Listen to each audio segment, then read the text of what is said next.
नमस्कार दोस्तों, स्वागत है आप सभी का एक बार फिर से। दोस्तों सच्ची श्रद्धा से कमेंट्स में जरूर लिखे हर हर महादेव। दोस्तों माना जाता है कि जब ये संसार, आकाश, पताल, सूर्य, चंद्र कुछ भी नहीं था, तब केवल ओम था। इसी शब्द की गूंजकार से शिवलिंग की स्थापना हुई है, जिसकी सबसे पहली पूजा ब्रह्मदेव और श्री हरि विष्णु द्वारा की गई थी। शिव जी हर प्रकार के मोह से परे हैं। उन्हें केवल कोमल और सच्चे भक्ति भाव से ही जीता जा सकता है।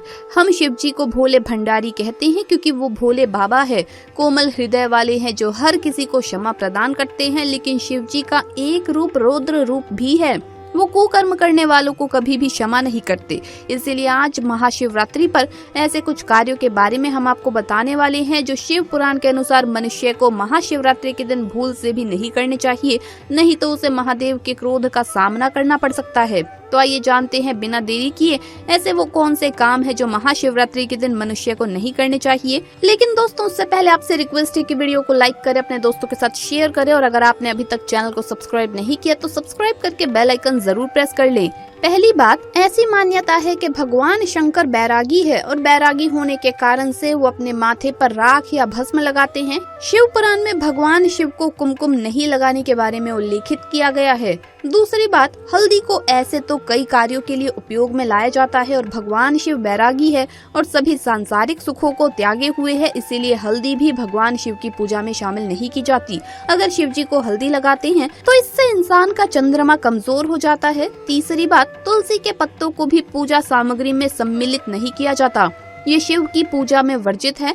शिव जी पर तुलसी चढ़ाने पर व्यक्ति को शिव पूजा का कोई फल प्राप्त नहीं होता। मान्यता के अनुसार लाल फूल भगवान शिव को गलती से भी नहीं चढ़ाना चाहिए। ऐसे में महाशिवरात्रि के दिन आप ये गलती भूल से भी ना करें और शिव जी को लाल फूल ना चढ़ाएं। चौथी बात, भगवान शिव को शंख से जल चढ़ाना नहीं चाहिए, क्योंकि शंख की उत्पत्ति शंखचूड़ नामक राक्षस की राख से हुई थी, जिसका वध भगवान शिव ने ही किया था।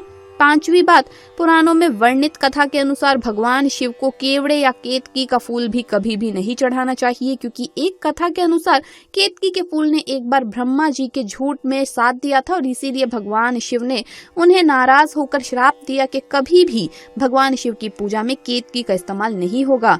छठी बात, भगवान शिव को पूजा में बेलपत्र अवश्य चढ़ाना चाहिए, लेकिन ये भी ध्यान रखना बहुत ही जरूरी है कि बेलपत्र कैसा भी हो, खंडित ना हो। उसमें 3 अखंड पत्ते एक दूसरे से जुड़े हुए होना बहुत जरूरी है। बेलपत्र खंडित होना बहुत ही ज्यादा अशुभ माना जाता है। साथ ही भगवान शिव को कच्चा दूध चढ़ाना चाहिए। उबाला हुआ या पहले से इस्तेमाल किया गया दूध भूलकर भी ना चढ़ाएं। बासी दूध चढ़ाने की गलती तो कभी भी ना करें। नंबर 6, आपको बता दें कि भोलेनाथ पर नारियल चढ़ाया जाता है, लेकिन नारियल पानी बिल्कुल भी नहीं चढ़ाना चाहिए। ऐसे में शिवरात्रि पर इस बात का आप खास ध्यान रखें। इस दिन सुबह देर तक नहीं सोना चाहिए, जल्दी उठ जाएं और बिना स्नान किए कुछ भी ना खाएं। अगर आपने व्रत नहीं भी रखा है तो भी बिना स्नान किए भोजन ग्रहण ना करें। सबसे जरूरी और ध्यान में रखने की बात है कि अगर शिवरात्रि का उपवास रख रही हैं तो आपको सुबह जल्दी उठकर स्नान कर लेना चाहिए। सुबह 8 बजे से पहले जरूर स्नान कर लें, और अगर महिलाएं व्रत रख रही है तो इस बात का खास ख्याल रखें कि 8 बजे के बाद अगर आप स्नान करती है तो आपको व्रत का फल नहीं मिलेगा। दोस्तों इस दिन गर्म पानी से आपको शरीर की सारी अशुद्धि दूर करनी चाहिए और आपको अपने नहाने के पानी में थोड़ा सा गंगा जल इस दिन जरूर डाल लेना चाहिए। नए वस्त्र पहनना जरूरी नहीं है, लेकिन साफ सुथरे कपड़े ही पहने। शिवरात्रि पर चावल, दाल और गेहूं से बने खाद्य पदार्थों से दूर रहना चाहिए। भक्तजनों को फल, दूध, चाय, कॉफी इत्यादि का सेवन करना चाहिए। शिवरात्रि के दिन भगवान शिव को अगर प्रसन्न करना चाहते हैं तो इस दिन काले रंग के कपड़े ना पहने। इस दिन आपको दिन के समय भी सोना नहीं चाहिए। ऐसी मान्यता है कि भक्तजनों को शिवलिंग पर चढ़ाए जाने वाले प्रसाद को ग्रहण नहीं करना चाहिए, क्योंकि इससे दुर्भाग्य आता है। ऐसा करने से धन हानि और बीमारियां भी हो सकती है। ऐसा कहा जाता है कि शिवरात्रि पर भक्तों को सोने के बजाय रात में जागरण करना चाहिए।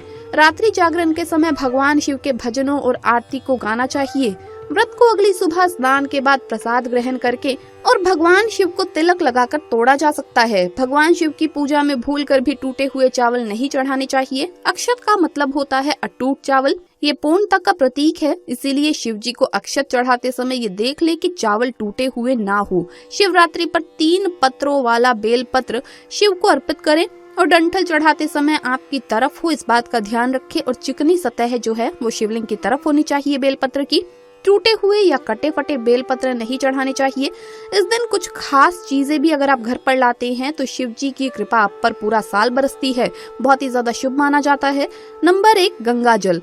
गंगा भगवान विष्णु के चरणों से निकली और भगवान शिव की जटा से धरती पर उतरी, इसीलिए सभी नदियों में गंगा परम पवित्र है। गंगा जल से भगवान शिव का अभिषेक करने से मानसिक शांति और सुख की प्राप्ति होती है। घर के पूजा घर में भी गंगा जल का होना बहुत ही आवश्यक है, इसीलिए अगर आपके पूजा घर में गंगा जल ना हो तो इस दिन आप जरूर अपने घर में गंगा जल ले आइए और अपने पूजा घर में रखें और इसी से आप भगवान शिव का अभिषेक भी जरूर करें। भगवान शिव के अभिषेक के लिए जो जल आप लेंगे उसमें थोड़ा सा गंगा जल मिलाइए, इससे आपको अक्षय पुण्य की प्राप्ति होती है। नंबर 2, धतूरा। भांग की तरह ही धतूरा भी एक जड़ी बूटी है।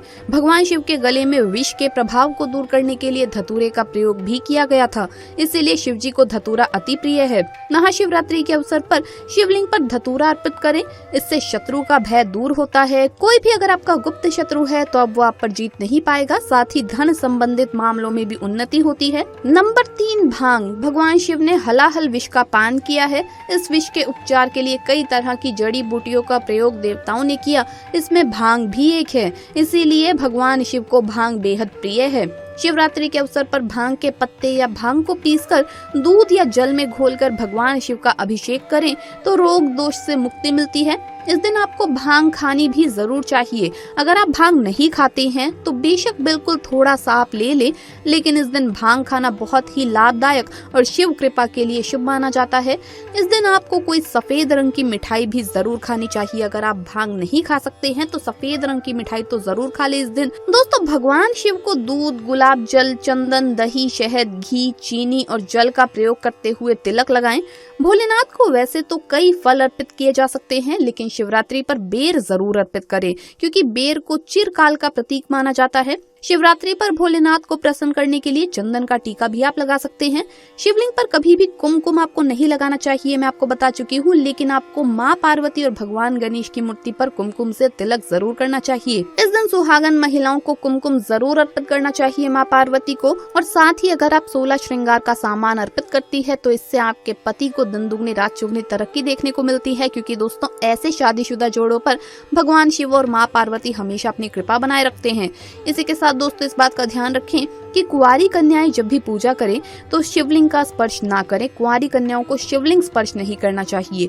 महाशिवरात्रि के दिन मंदिर में मिट्टी के दिए में गाय का घी भरकर उसमें थोड़ा सा कपूर डालें, फिर कलावे की 4 बत्तियां लगाकर आप जलाइए। साथ ही भोलेनाथ को जल में चावल, दूध, मिश्री मिलाकर अर्पण करें और ओम नमः शिवाय मंत्र का कम से कम 108 बार जप करें।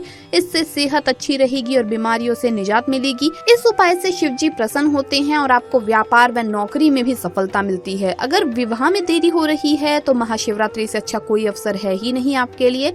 आप महाशिवरात्रि के दिन शाम को 5 से 6 बजे के बीच में पीले कपड़े पहनकर मंदिर जाइए। अपनी उम्र के बराबर बेलपत्र लेकर आप उस पर चंदन लगाकर शिवलिंग पर अर्पित करें।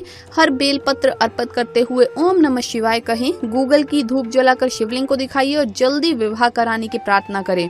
आइए अब जानते हैं कौन सा वो काम है जो इस दिन आपको स्त्री के साथ कभी भी नहीं करना चाहिए। दोस्तों, वो काम है स्त्री का अपमान।